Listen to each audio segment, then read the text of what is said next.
Hello everyone, तुमचं आपल्या या प्रेम रंग चॅनलमध्ये खूप खूप स्वागत आहे. नक्कीच आपल्या चॅनलला सबस्क्राईब करा. चला आजच्या भागाकडे वळूया. अनु रूममध्ये येते आणि सगळ्यात पहिल्यांदा तिच्या मोबाईलमध्ये रुद्रचा नंबर सेव्ह करते. अहो, स्क्रीनवरती रुद्रच्या या नावाने रुद्रचा नंबर झळकत होता. ती पटकन व्हॉट्सॲप ओपन करते आणि त्याचा DP बघू लागते.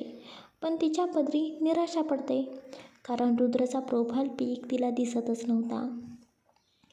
छी बाबा, यांनी प्रोफाईल पिक ठेवलेलाच नाही का? ठेवला असेल, पण कदाचित प्रायव्हसी केली असेल. माझा नंबर त्यांच्याकडे कुठे आहे ना, मग मला कसा त्यांचा प्रोफाईल पिक दिसेल? अनु नाराज होऊन स्वतःशीच बोलते. ती बराच उशीर रुद्रच्या नंबरकडे फक्त बघत होती. कॉल करू की नको हा विचार तिच्या मनामध्ये येत होता. थोडा वेळ विचार करून ती रुद्रचा नंबर डायल करणार. तेवढ्यात तिथे रेवा येते. वहिनी, तू इथे रूममध्ये काय करत आहेस ग? माझ्या रूममध्ये चल ना, एकटी बसून तुला खूप बोर होत असेल ना, चल ना. अगं रेवा, तू तू कधी आलीस? मला माहितीच नव्हते तू घरी आलेली आहेस ते. अगं वहिनी, आज कॉलेजमध्ये जास्त लेक्चर होणार नव्हते म्हणून मी घरी आले. तूसुद्धा आता एकटी पडली असशील ना, कारण भाईसुद्धा बाहेर गेला आहे आणि मॉम मला बोलली होती पॉसिबल झाले तर घरी लवकर ये, म्हणून मी आले घरी लवकर. अरे वा, माझ्यासाठी तू लेक्चर बंक करून आलेली आहेस का? तू असं करायला नको हवं होतंस, माझ्यामुळे तुझं नुकसान. अगं वहिनी, बास ग बास, किती तो विचार करतेस, आणि तसंही लेक्चर करून थोडीच माझ्या डोक्यात काही शिरणार आहे. त्यापेक्षा मी तुझ्याजवळ थांबले म्हणून काय झाले. वहिनी चल ना, आपण शॉपिंगला जाऊया का? का, काही स्पेशल आहे का रेवा? वहिनी, स्पेशल असल्यावरच शॉपिंग करतात का? मला वाटेल तेव्हा मी शॉपिंग करत असते बघ. चल आपण बाहेर थोडं जाऊया आणि थोडी शॉपिंगसुद्धा करूया ना. पण रेवा, आजी आणि आईंना विचारायला हवं ना, त्यांना विचारल्याशिवाय आपण कसं जाणार? वहिनी, अगं त्यांना काय विचारायचे आहे? आपल्याला जे वाटतं ते आपण करू शकतो. आणि मॉम आणि आजीचे सुद्धा असं काहीच नसतं, बाहेर जायचं नाही वगैरे, आम्हाला सांगूनच जायचं वगैरे. त्यामुळे चल आपण दोघी मस्त शॉपिंग करूया, बाहेर भरपूर खाऊया आणि रात्री घरी परत येऊया. नाही रेवा, घरी विचारायला हवं, मी असं घरच्यांना न सांगता नाही येऊ शकत. ओके ओके बहिणी, तुझ्या मन समाधानासाठी तू आजी आणि मॉमला विचार, तोपर्यंत मी आवरते आणि तूसुद्धा आवरून पटकन खाली ये. हो चालेल. रेवा एक्साइटमेंटने तिच्या रूममध्ये जाते तर इकडे अनु परत मोबाईलकडे बघते. आता तर एवढ्या घाई गडबडीत यांना कॉल करायचा होणारच नाही, त्यापेक्षा नंतर घरी आल्यानंतर करते. हो, हेच ठीक आहे. अनु विचार करून पटकन आजींच्या रूममध्ये जाऊन आजींची परमिशन मागते आणि गिरिजाची सुद्धा परमिशन मागते. त्या अनन्याला नाही बोलणारच नव्हत्या. दोघी आवरून शॉपिंगसाठी जातात. रेवा तिच्यासाठी घरच्यांसाठी भरपूर शॉपिंग करत होती, पण अनन्या मात्र तिच्यासोबत फक्त होती. ती स्वतःसाठी काहीच घेत नव्हती. इतक्या एक्सपेन्सिव्ह गोष्टी बघून घेण्याची इच्छाच राहिलेली नव्हती. आत्तापर्यंत तिने स्वतःसाठी असं कधीच काही घेतलेलं नव्हतं. जे काही करत होती ते फक्त तिच्या भावासाठी म्हणजे अभिसाठी आणि तिच्या आईसाठी, ते सुद्धा एका छोट्याशा दुकानामध्ये जाऊन. ते इतक्या मोठ्या मॉलमध्ये कधीच आलेली नव्हती. तरीही रेवा जबरदस्तीने अनन्यासाठी सुद्धा काही शॉपिंग करते. दोघीही खूप सारी शॉपिंग करतात आणि बाहेर खातात आणि रात्री 8च्या दरम्यान घरी येतात. हॉलमध्ये सगळेजण बसलेले होते. अरे आला तुम्ही दोघी, जावा पटकन फ्रेश व्हा आणि जेवायला या. गिरिजा अनन्या आणि रेवाकडे बघून बोलते. मॉम, आम्हाला आता अजिबात भूक नाही, आम्ही दोघींनी बाहेर भरपूर काही खाल्लेले आहे, तुम्ही जेवून घ्या. तेवढा शौर्य त्याच्या रूममधून बाहेर येत बोलतो. वहिनी, दिस इज नॉट फेअर, तू मला न सांगता शॉपिंगला निघून गेलीस, मी सुद्धा तुझ्यासोबत आलो असतो ना. भाऊजी ते सॉरी, अचानक मला रेवा बोलली. वहिनी, तू कशाला त्याला सॉरी बोलतेस? आणि तू रे, तू काय फिरण्यासाठी मोकळाच असतोस. आणि तुझं काय रे आमच्या मुलींमध्ये काम असतं? आम्ही दोघी गेलो होतो कारण आम्हा दोघींना शॉपिंग करायची होती. तुझं काय मध्ये सारखं सारखं असतं? अरे वा, शौर्यकडे बघून बोलते. तेच. शौर्य बोलतो, मी तुझ्याशी नाही बोलत, मी माझ्या वहिनीशी बोलतोय. असेच रेवा आणि शौर्य दोघेही भांडण करत होते. दोघांचे भांडण बघून सगळेजण डोक्याला हात लावून घेतात. अरे तुम्ही दोघे शांत व्हा. लहान मुलांसारखं काय सारखं सारखं भांडण करत असता? आणि शौर्य, तुला तुझ्या बहिणीसोबत शॉपिंगला जायचे आहे ना? तू उद्या तुझ्या बहिणीला शॉपिंगला घेऊन जा आणि तुला हवं ते घेऊन ये. हो चालेल, शौर्य आनंदाने बोलतो. हो मी सुद्धा उद्या येईन. रेवासुद्धा पटकन बोलते. तुझं काय काम आहे उद्या? आज तू गेली होतीस बहिणीसोबत, उद्या मी जाणार. शौर्य पटकन बोलतो. झालं, परत यांचं सुरू झालं. आजी बोलतात, शौर्य, रेवा तुम्ही दोघे शांत व्हा. वहिनी दमली आहे, तिला थोडा आराम करू दे. अनुबाळा, या रेवासारखी सगळ्या गोष्टींची सवय नाही.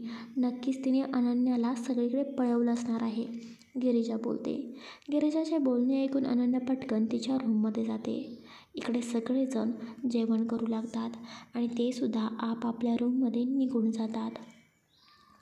अनुने बाहेर खाल्ले होते, त्यामुळे ती काही जेवणार नव्हती. ती फ्रेश होते आणि रूममध्ये येते. दुपारपासून ती रेवासोबत होती, पण तिचं मन काही करून शॉपिंगमध्ये लागतच नव्हते. सारखे सारखे लक्ष तिचे मोबाईलमध्ये जात होते.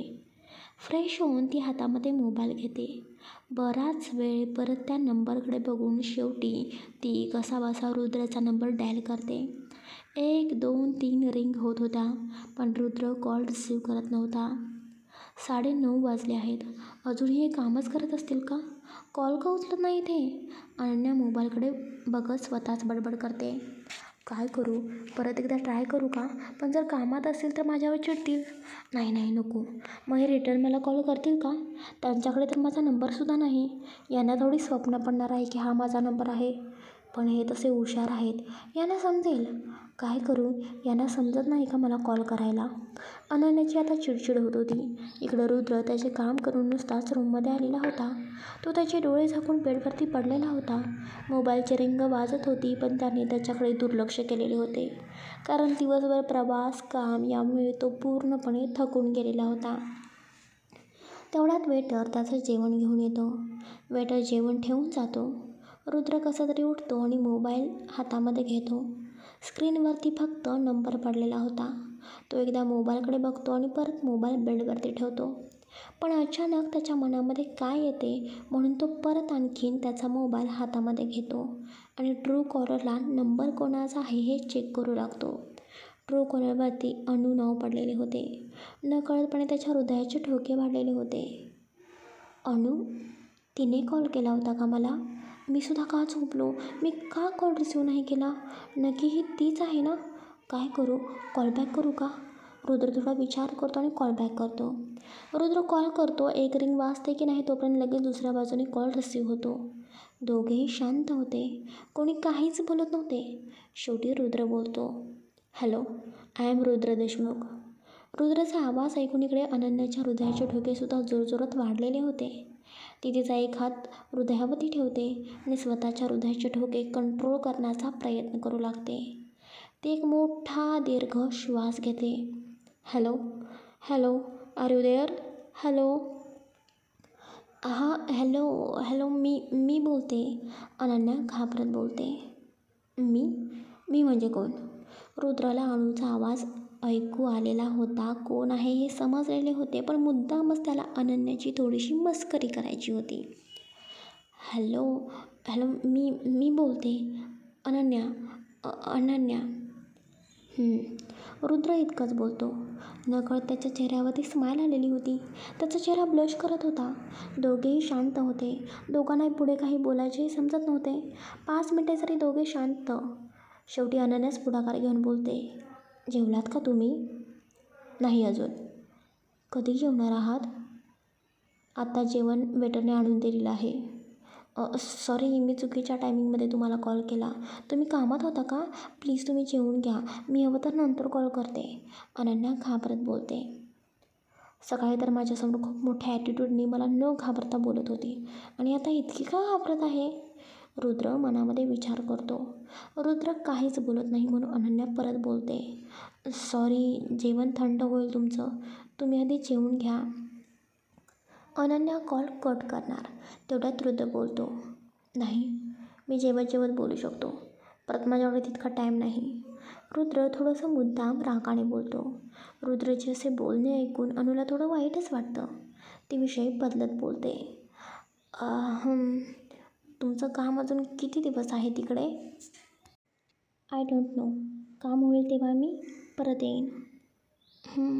बरं. परत दोघे शांत होतात. दोघे काहीच बोलत नव्हते. इकडे रुद्र जेव्हा जेव्हा तिच्याशी बोलत होता तर अनन्या फक्त शांत बसून त्याच्या होणाऱ्या हालचालींचा अंदाज घेत होती. अहो, अनन्या रुद्रला शांत बसलेले बघून तीच बोलते.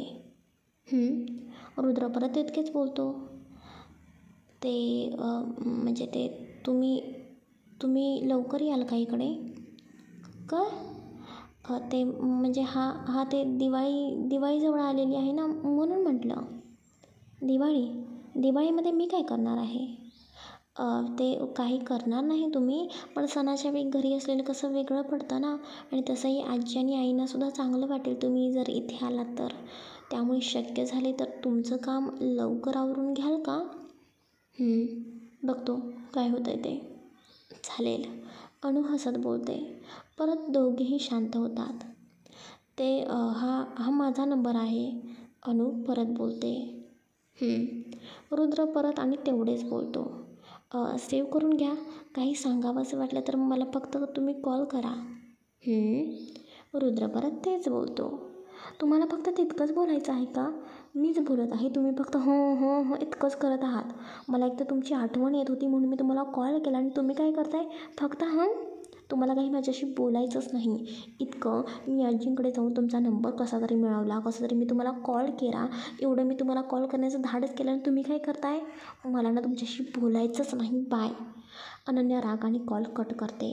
एका सेकंदामध्ये तिला काय होतं हे समजतसुद्धा नाही. ती रागाने बोलते आणि कॉल कट करते.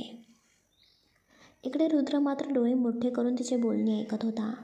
अचानक हे काय झालं त्याला तर समजतच नव्हतं. हिला काय झालं. 2 मिनिटांपूर्वी तर माझ्याशी बोलायला घाबरत होती, कसं तरी अडखळत बोलत होती आणि इतक्यात एवढं सगळं काही बोलली आणि कॉलसुद्धा कट केला. एक मिनिट आणि ही नक्की काय बोलली माझ्याशी. हिला माझी आठवण येत होती म्हणून हिने मला कॉल केला. तिचं बोलणं आठवून रुद्रच्या चेहऱ्यावरती एक मोठी स्माईल आलेली होती. तो जेवतच तिचा नंबर सेव्ह करतो आणि व्हॉट्सॲप ओपन करतो. तो सुद्धा तिचा प्रोफाईल पिक बघतो. तिने प्रोफाईल पिक ठेवलेलाच नव्हता.